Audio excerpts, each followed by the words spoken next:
Warning. The views and opinions expressed do not necessarily reflect that of the HHN TV or its constituent entities. Furthermore, some parents may not find this content suitable for children as it contains explicit language and subject matter. Viewer discretion is advised.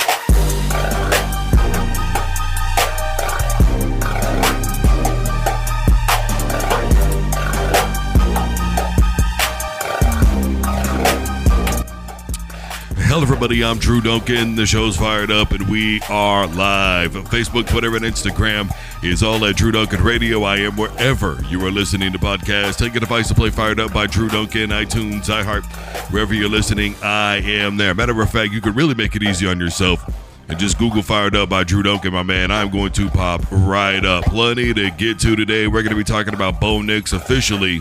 He is the starter for the Denver Broncos. We're going to be talking SEC football.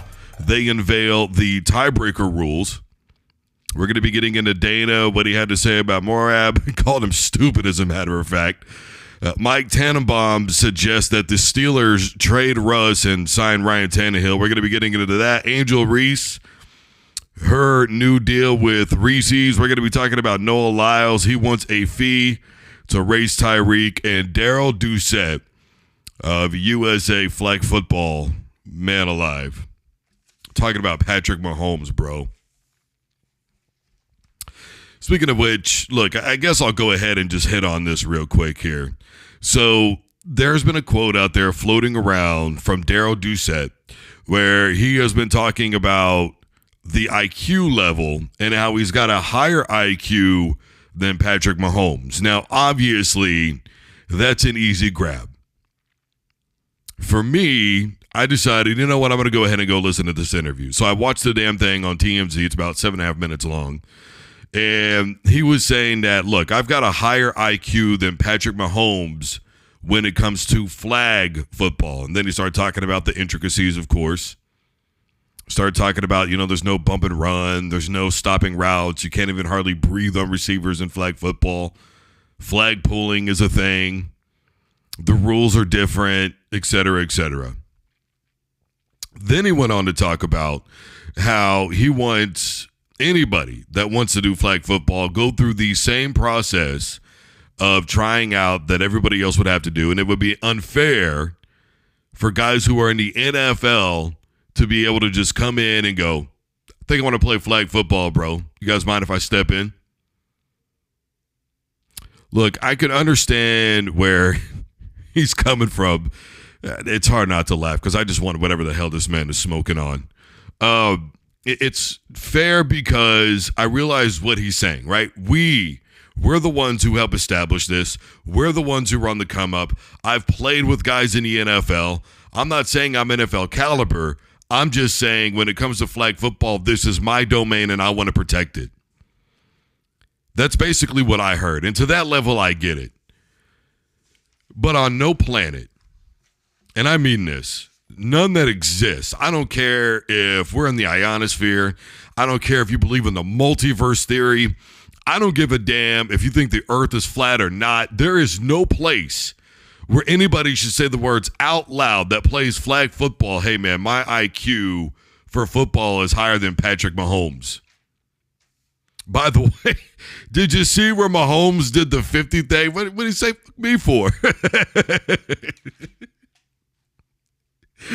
Bro, why am I catching strays out here? What'd I do to you, man? He was like, dude, we're fans of the NFL. It's all good, bro. But everything had a but in it. And you know how that goes. Everybody hates those apologies that are like, man, I'm sorry, but that's literally what that was, bro. Look, there is no backtracking off of the words, I have a higher football IQ than Patrick Mahomes, especially when you choose to double down on said quote, bro. It doesn't matter if you mean flag football or not. And I get that he wants everybody else to try out. That's fine. Patrick Mahomes did have a tryout. He had a tryout at the NFL Combine. Then he waited a year to be a quarterback in the NFL that was starting.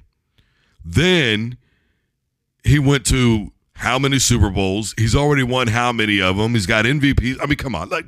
Just stop the cap, bro. And by the way, are they not playing flag football now in the NFL for the Pro Bowl? They're not going to have that difficult of a time adjusting.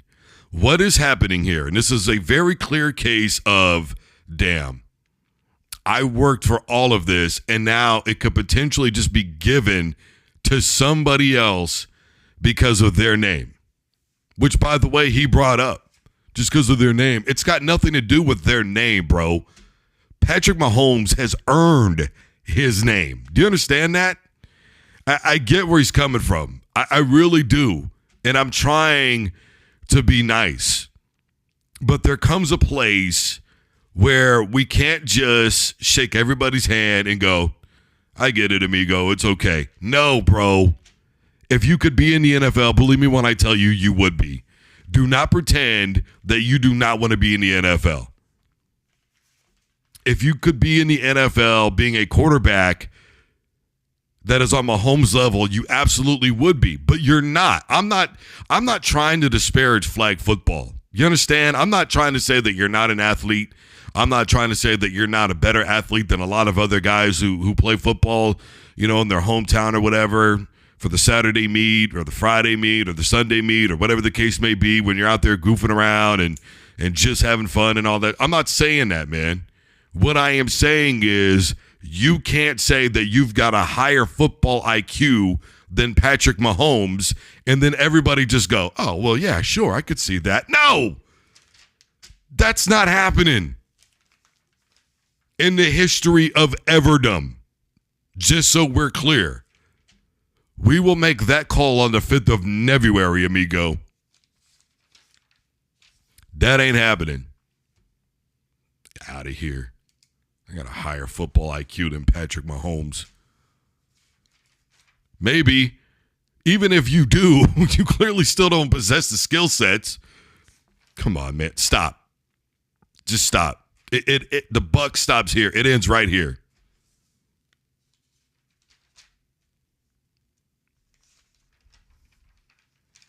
What old boy say? We'll give you your props, but right here with me is where all your props stop. Psh. Got that out of the way. So the SEC reveals their tiebreaker rules, and just so that way we're clear about something really quick, I want everybody to remember there are no more subdivisions within the Power Now 4 conferences, right? I mean, you still technically have the Pac-12, but they've got to sign at least 6 more teams. They've got, another year and a half or so that they could do it before they permanently dissolve. But just so we're clear, there's no more subdivisions in the Big Ten, the ACC, the SEC, and the Big 12. None. So essentially, it's a mini round robin. So what they basically came up with is a bunch of pretty simple solutions. I don't have a problem with any of them, to be honest with you. I mean, they pretty much laid it out. Plan was it A through F. You know, obviously, head-to-head is going to be the first tiebreaker. They went into point differentials. It was like a cap of 48 points, if I remember correctly, for the defense, 42 points for the offense. Total points scored, all that good stuff. So there's going to be some style points, is basically what they're saying there. Then, of course, how much you win by, how you did against other teams. Did Texas A&M beat Georgia? Did Georgia beat so-and-so, and so on and so forth? So they mapped it out pretty easily. There was a time before the Pac-12 dissolved that I really thought the NCAA needed to minimize football to 10 games. And I really presented the idea of, look, you expand the playoff, you do more of an FCS style, right? And what you do is you play 3 out-of-conference games, and then you play 7 in-conference games, right? An odd number. So it helps eliminate, the possibility of creating so many different ties. And you go from there. And then on top of that, you would have everybody even, right? So when everybody's even, everybody's played the same amount of games within their conference. You can't go, well, we're playing 9 and they're playing 8 and it's not fair and yada, yada, yada. You know what I mean? Then you start talking about out-of-conference schedules and all this other madness and all this stuff. But that was then. Now, for me, the solution is still partially the same. I mean, look, they're not going to do less games in college football. Let's be honest. It's making too much money, all right, especially with the college football playoff. And the timing with it in January and everything right now with, the NFL and all that, it's not happening. It's just not happening. So I think what you do is you play 3 out-of-conference games. I think you play 9 in-conference games. Again, it would help minimize, right? I mean, because you got, 16 teams alone in the SEC right now? I mean, obviously, you're not going to be able to play everybody. And you have to play somebody outside of the conference. It's the way that it is. And I think that you need to play at least one other power conference football team. I think that has to be a given. I think the NCAA, while I'm not really a fan of them regulating anything, because it seems like whenever they step in and regulate anything, they have a tendency to fuck it all up. But I think this is one of the things that they should regulate. Hey, you're going to play X amount of games. X amount are going to be out of conference. X amount are going to be in conference. And then we're going to let you all decide from there tiebreakers, but we're going to have our own set of tiebreakers. And ours will supersede yours. But just in case it all goes to hell, here's the contingency plan. And then I think that they need to adopt an FCS playoff style. Look, why are we still voting on anything at all in college football? It doesn't make sense, okay? My old man really hated the BCS era because he was so in love with the old way of doing things in college football. He loved the idea of waking up on January the 1st, watching all the big bowl games, and then at the end of the day, the coaches voted on who the national champion was. The AP voted on who the national champion was. And it was either a split, a tie, but for the most part, you didn't have that stuff. But you had, situations like Nebraska and Michigan. And so the BCS was trying to do away with that. Unfortunately, it was an extremely biased computer system. And we never really got a whole hell of a lot of the real, true, intricate details that made up that system that favored other conferences and schools. That's why Utah was left out. That's why Boise State was left out. A host of other football teams just never really got their shot, right? And people forget that it was the Bowl Championship Series, but it was still voted on by the coaches who the national champion were. They just heavily took into consideration the Bowl Championship Series champion. That was the thing. And then they moved to a playoff format, which I initially was really excited for. And I was excited for it because I thought, okay, we're finally going to start getting Central Floridas and all these teams. They're going to get in. Nope, it's not going to happen. Now we're hoping again, right, with the expansion again. 12 teams. Now we're hoping, hey, man, you're going to get in at large. Someone's going to get a chance to prove themselves somewhere down the road. Maybe, maybe not. What I do know is this. While I'm not necessarily thrilled of the idea of basically having 4 mega conferences and exclusive blue blood basically going around, what I can appreciate is it seems like we're moving forward towards the possibility of developing the FCS style of playoff. It needs to be done. Because the reality of the situation is, if we're not going to have any more subdivisions, and we're still going to have a championship game, which to me,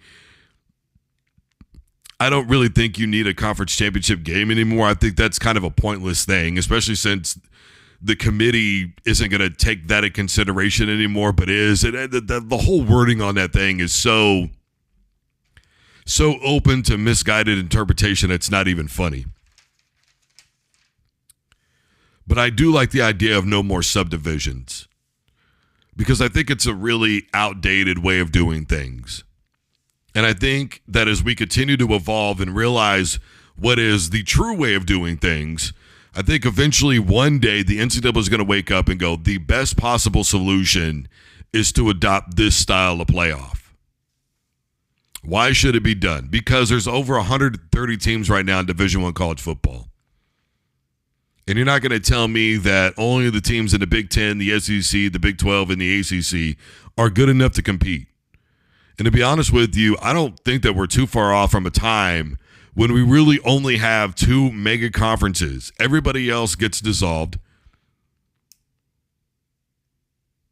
And you basically will probably have an NCAA North and an NCAA South, and then you'll have all the little subdivision conferences, or subconferences, I should say, within the NCAA. I think that's the direction that we're going. And if that's the direction that we're going, then having a true playoff where nothing is voted on should be the way to go. We don't need a committee. We don't need somebody with eyes of the past. We don't need somebody with a bias. We don't need all this BS. Last season was one of the most frustrating years I had ever seen since this whole thing started. The inception is amazing, but the way that it is going is crumbling fast. And people are blaming NIL money and all this other stuff for what's going on with college football. Look, greed is what has always been wrong with college football, and it's not from the players. The players are getting what they should have got a long time ago. And if the NCAA would have made this stuff possible a long time ago, this would all be regulated and the dust would have all settled by now. The reality is, as long as we're still voting in college football, we are open to BS interpretations of the rules, and we are open to incredibly hard bias. We need to take the vote out. This is not a beauty contest. This isn't ice skating. This is not a pageant. This is not Miss America. All right? This is football. This is sports. If you win, you get in. If you get your ass beat once you're there, that's all there is to it. But all these people have always complained about this team and that team, and they wouldn't survive. It's no worse than Notre Dame getting dusted. No worse than OU in 3 out of their 4 showings getting blown out, then blowing a huge lead and losing in overtime. It's no worse than Washington in the first college football playoff berth that they had. It's no worse than what Michigan State did. I mean, do you understand what I'm saying here? Well, if they can't compete, then nobody. What I'm saying is, if they can't compete, fine. If you want to go with the idea of, well, then the others couldn't do it either, fine. What I am saying is if that team can't do it, then the other team at least deserved their shot. And people love to tell me, whoa, what happened with Cincinnati and Alabama? Anybody who watched that football game knows that the front defensive four for the Alabama Crimson Tide, they were the MVPs of that football game. Cincinnati defensively did not have a problem with Alabama. Their problem was up front. They couldn't run block and they could not pass protect. If they had a slightly better offensive line and a slightly better quarterback, they probably would have won that football game. And that's the reality. It is what it is. It's done, said, and over with. We just need to move on from the idea of voting is the main thing here because I'm tired of it. There will be drama this year again. I can almost promise you.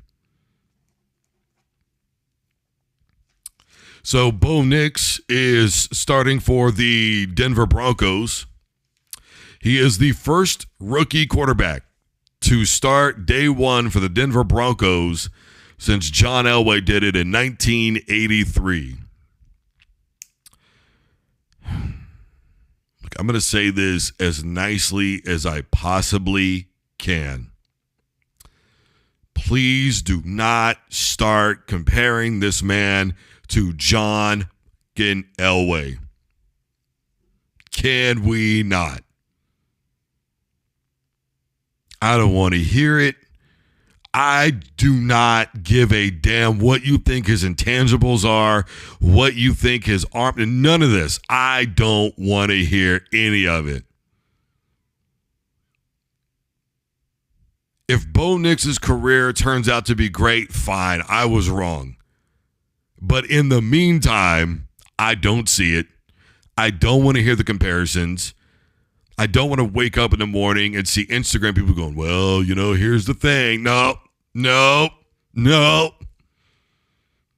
Bo Nix is an incredible athlete. I've said it I don't know how many times. He can make some plays. But there's a lot of great athletes playing quarterback right now. Being a great athlete does not make you a great quarterback. And if you don't believe me, For how long did people say that Aaron Rodgers was a better quarterback because he was more agile and mobile and faster and everything else than Tom Brady? Yet Tom Brady proved to be the definition of a true quarterback. Nobody loves the mobile quarterback more than me. Nobody. But the reality is Tom Brady read the defense. He understood the defense. He knew the play calls well. He had everything memorized. He wasn't above the game plan. He wasn't above taking what the defense was giving him. Look, I'm not just going to chuck it deep just because I can, right? Stuff that we've seen from Josh Allen how many times? In fact, an easy pullout is Josh Allen had, 10, 15 yards in front of him week 1 against the Jets, and instead of running and getting the first down, he literally throws it into double coverage. Later on in the football game, just chucks it up into triple coverage. And his guy's supposed to magically somehow come down with that football. And I guarantee you, somebody out there would have been like, man, that's just Josh Allen trusting his guys. That's what that was. He just knew. No. That's not how this works. At all, as a matter of fact. The reality is, while I can appreciate the accomplishment of Bo Nix, he will never be John Elway, bro. And I guess I'm touchy about this because I grew up, my old man had all these games on tape, right? The old VHS games, from the 80s and all that, when Elway was really taking over the NFL. And he was dragging mediocre football teams, kicking and screaming to those Super Bowls. And I have been fighting like hell since I was a kid to make people understand just how great John Elway truly was. But all anybody ever wants to talk about is those last couple of Super Bowls when he finally had a good roster. But for whatever reason, you want to ignore the first 3 and go, well, he just got blown out because he sucked. No, go watch those games. Do you know when they played that Super Bowl against the Giants, Elway actually threw for more yards than Phil Simms? But he didn't have an offensive line. He was back there running for his life half the game. Poor play calling from Dan Reeves. Poor management from Dan Reeves, per the usual, especially in the Super Bowl.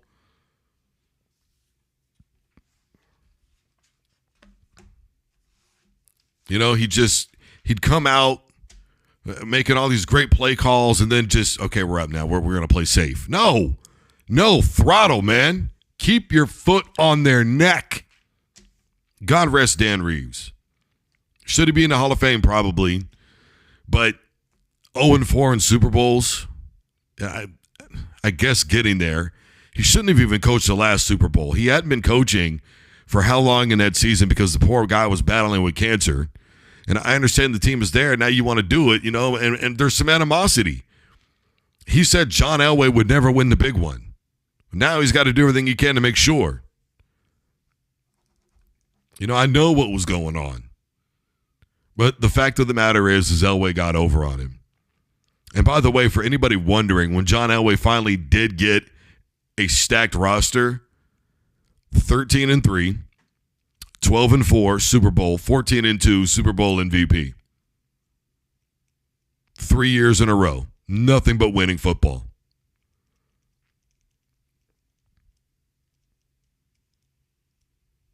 As a kid, man, I loved Ricky Nicktill, but he got hurt. They get Bobby Humphrey, hell of a running back, got hurt. They get Glenn Milburn. Man alive, that dude could play football. Or Glenn Milburn, pardon me.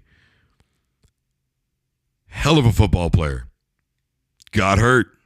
Just couldn't cut the mustard anymore. Goes to Green Bay, does okay, but never really heard from again. He was amazing in that Pro Bowl. But I digress because I will lose my on this. I just don't want to hear it. No comparisons, especially not yet. Okay, I get what everybody's trying to do, and I understand it's August, and we're all fighting for as much source material as we can get. But at the end of the day, let's leave this one alone. So Mike Tannenbaum, this happened in real life, by the way, suggested that the Steelers sign Ryan Tannehill and trade Russell Wilson. Some people's kids, man. Look, I have lived under the guys for years that just because you can say something does not mean that you should say something. And, you know, there's a reason why this dude is not a GM right now. This season hasn't even started, Broham. And this dude is like, man, you know what you should do?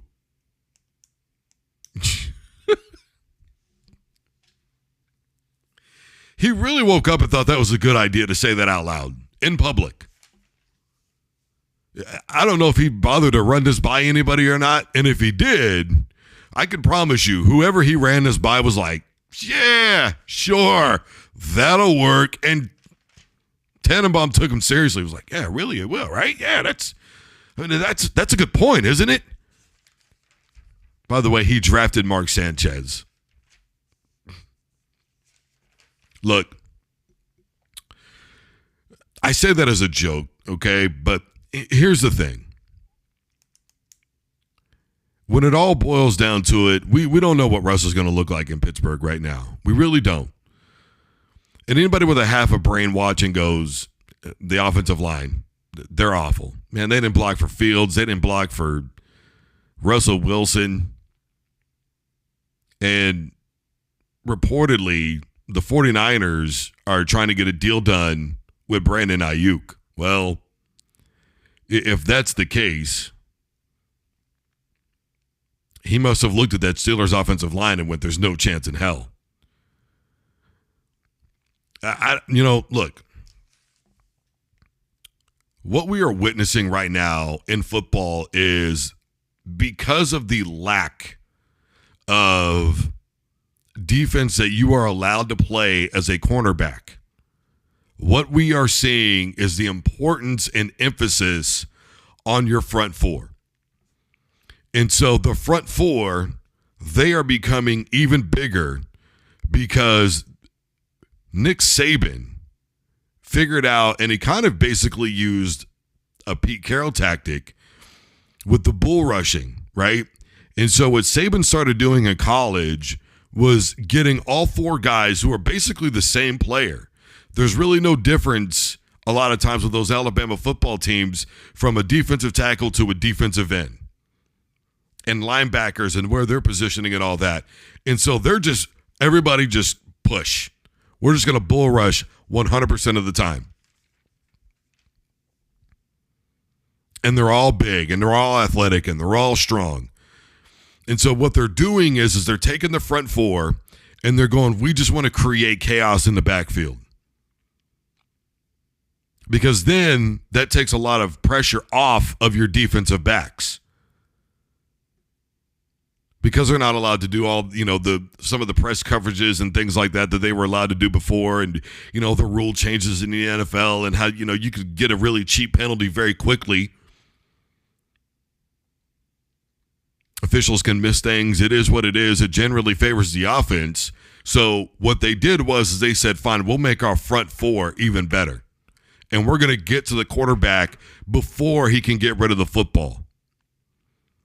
And so it is really difficult now to find offensive linemen that are able to compete with that type of pressure every single play. Look, man, they are just smacking them. Every play, every down, they're wearing down the offensive line. And so it's making it harder to run block because there's not a lineman out there. And I've interviewed Mark Schlereth personally about this, who, by the way, is a Hall of Fame offensive line for the Denver Broncos. I interviewed him about this. He won, 3 Super Bowls, 2 with Denver and 1 with Washington. And he said, look, there's not a lineman in the world who wouldn't prefer run blocking to pass blocking. And why is that? Because with run blocking, you get to go right after them and you get to impose your will. So it literally becomes strength on strength and you're able to get better angles. There's all kinds of other little intricacies to it. But the point of what I'm saying is this.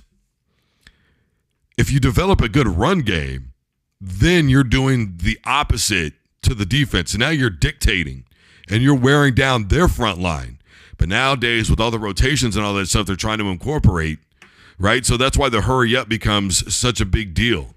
So honestly, if I'm the Pittsburgh Steelers this year, I'm running the hurry up offense. And I'm using, I mean, come on, man, we've seen some of it, I formation and stuff like that, man, straight up from Pittsburgh already. Run the hurry up like that. Ground and pound football, run the hurry up offense, let Najee Harris dictate to the defense. You only change out every once in a while. And when you change out running back, but that doesn't mean all of a sudden you go play action. You bring them in and then over the top. I think you'll be able to get some option out of Russ. Denver was doing it. He looked great running the football. Of course, he didn't put up astronomical numbers, but he clearly still had wheels. If I'm the Pittsburgh Steelers, that's the approach that I'm taking. Look, people think I jumped the gun on stuff. Trade Russ before the season began. I mean, damn, man, I just said everything I just did about Bo Nix, and you don't hear me going, well, trade him. Like, I might as well play this thing out and see how it works.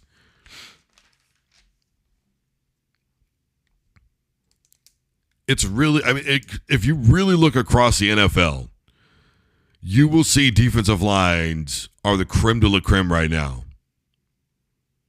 They really are. Now, I'm not saying that the other 7 guys on the football field don't matter because they absolutely do. Pardon me. But what I am saying to you is I think right now the front 4 is becoming the most prominent position in defense. Look at all the guys that we're talking about, man. Max Crosby. He is the star for that Raiders defense. You know, it used to be, who's my next Charles Woodson? Who's my next Deion Sanders? Who's my next Darrelle Revis? Champ Bailey. It used to be that. Who's my next Steve Atwater? Ronnie Lott. Ed Reed. It's not like that anymore. It's who's my next Max Crosby. That's what it is. Who's my next Michael Strahan?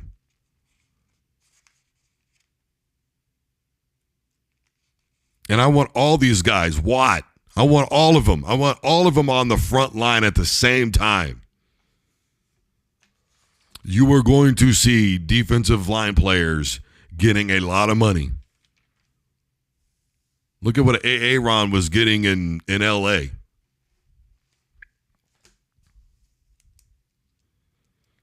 For my money, that's where the league is going right now. Because if you're going to have the nonsense that you do in pass coverage, then the best thing to do is we'll just get you up front. And if we got to take a few penalties for roughing the passer every now and again, fine, is what it is. As long as we don't hurt anybody and as long as nobody gets kicked out of the game, we're good. You know, the Saints were kind of doing it too now, albeit illegally, allegedly. And then, of course, there was allegations about, if you take so-and-so out of the game, that's not something that I'll ever agree with. The point of what I'm saying is outside of that, they were reliant on their front 4. You look at the Chicago Bears, 5-2 defense. They were reliant directly up front. We're just going strength on strength. I wouldn't be surprised if we start seeing more of that in the NFL, to be honest with you. 4-1-6, 5-2s, you're going to start seeing that stuff. All that, the 3-4 defense for a while was so big, but that's because the run game was still very prominent in the NFL. And with that, you are going to see run games start making a comeback. Breece Hall's, Christian McCaffrey's, Harris, all these guys, man, Derrick Henry, they are going to become phenomenal once again in the NFL. Because that's the only way to really counter what they're doing. If you're just going to rear back and throw it 80% of the time, i.e. Baltimore, well, then you better have an offensive line that is up to snuff.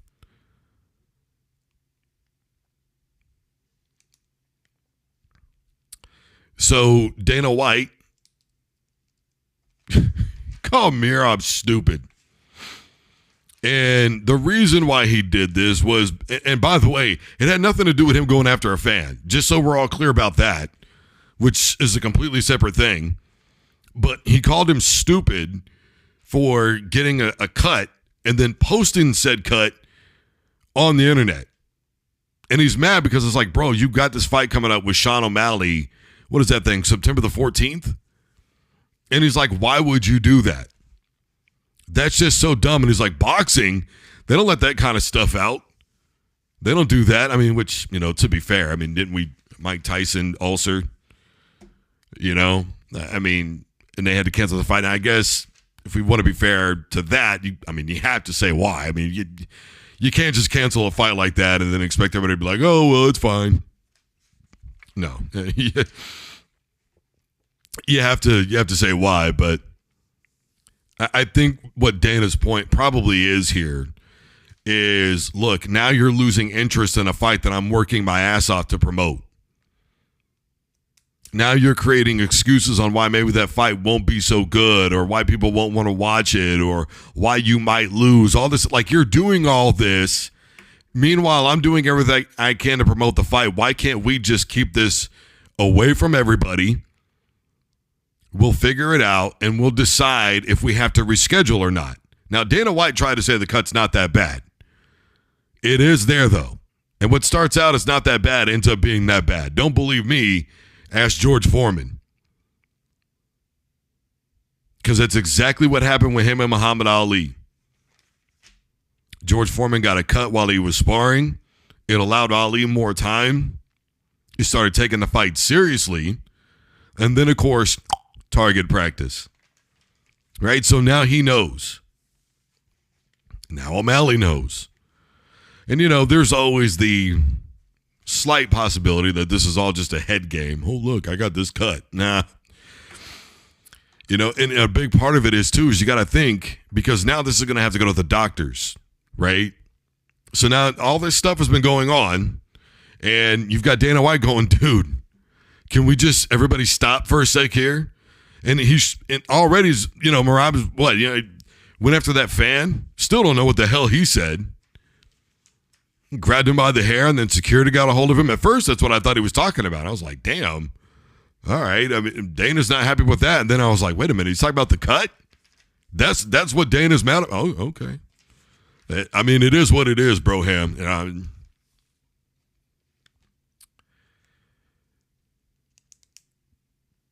I guess at the end of the day, I could see where Dana's coming from for the things that I just talked about, but I don't know if I'd call him stupid. It's just like we have some of the dumbest fighters. Guess that's why their contracts are low, huh, bro? All the IQs with boxing, huh? Look, bottom line, I guess we'll see how this plays out. We're not that far away from fight week. That's going to be what, UFC 305, if I remember correctly. I mean, that's going to be a huge deal. If that fight gets canceled, then that's pretty much going to end up being a Sean O'Malley canceled fight, which is one of his bigger stars right now. He's already had McGregor had to back out for whatever reason. I mean, that was supposed to be fight card of the year. And it actually ended up being really good. Don't get me wrong. But I think Dana's level of frustration right now, he's standing up. He's having to stand up for John Jones. He's got this cut now with Merab and O'Malley, and who knows what that does to his fight. Because now you got trainers and doctors that are going to have to be involved in all this. Hey, look, man, he's going to need time. You got rules and regulations that you have to follow behind this stuff. You got commissions that are going to come in and go, well, let's take a look here. right? He doesn't need any more BS this year. He's got interim belts out the wazoo.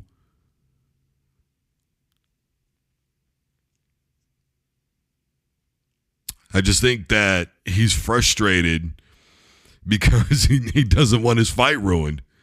A part of me understands where he's coming from, but a part of me goes, look, if old boy put it out there, there's probably a reason for that.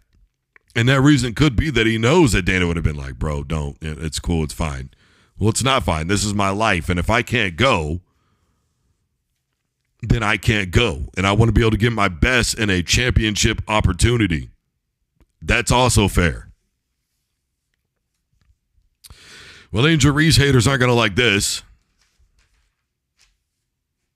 She gets to deal with Reese's. So Marvin Baruda made her a pair of kicks, and they had the Reese's logo on them, and then like a half bitten into Reese's cup, and then it had the candy shell dripping, and then it had the actual Reese's pieces on there. Man, them things are super crispy, clean. I mean, literally, I love Reese's, man. I'm just staring at them shoes, right? And I can't get my eyes off of them. And then I'm wanting a Reese's. And so she was like, hey, Reese's, what's up? They came in and they're like, hey, it's cool, Brody. We got you. We're not going to hate. We're not going to be mad. We're not going to hit people for copyright. Instead, what we're going to do is we're going to make hoodies. We're going to make hats. We're going to make shirts. We're going to make jerseys. To capitalize. I would have. Why not? Smart marketing from Reese's. Something that should have been done a while back, to be honest. But, man, you see an opportunity, why not take it? Because I'm going to tell you right now, I'm going to buy a hoodie. Especially the orange joints, because orange and brown are my favorite colors anyway. So the orange joints, oh, yeah. Oh, you could bet money. And somewhere, somehow, somebody, those sneakers have got to get in full production. I'd rock the hell out of those kicks, man. No shame whatsoever. I don't care if I'm 40 or not. I'm rocking the fuck out of them joints. I do not care. I'd probably wear them one time and then case them, to be honest. Man, them things are dope.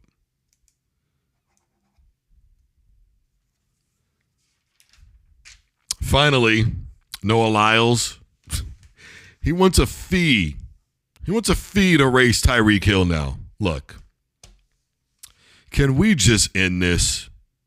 The reason why I'm doing this at the very tail end of the show is because I've already said exactly how I feel about this. It is an exercise in futile manhood. And I am all for I've talked about it before with Draymond Green. Guys get into it before games. It is what it is sometimes. This right here, and look, I can understand Tyreek feeling some type of way because some dude was just like, how you a world champion, bro? This ain't the Olympics. You ain't a world champ. Then it turned into this basketball thing and football and basketball. Can we all just stop? I know it's summertime. I know it's August. I know we got to wait, okay? And even then, Saturday, we're getting, one game, and it's Florida State and Georgia Tech, and it's on early. All right? So it's really like everybody, let's just chill out for a sec. All right? I want this to end so it can go away. That is really what I want from this. I want it to go the fuck away. Just saying. All right, everybody, I am Drew Duncan. The show's fired up, and we are live. Facebook, Twitter, and Instagram is all at Drew Duncan Radio. I am wherever you are listening to podcasts. Take advice to play Fired Up by Drew Duncan, iTunes, iHeart, wherever you're listening, I am there. Really make it easy on yourself big time. Just go to Google and Fired Up by Drew Duncan. I'm going to pop right up, bro, him. Don't forget, tomorrow is Friday. That means our MMA insider, Austin Ford, will be joining us. In the meantime, your local programming is next. Don't you dare touch that dial.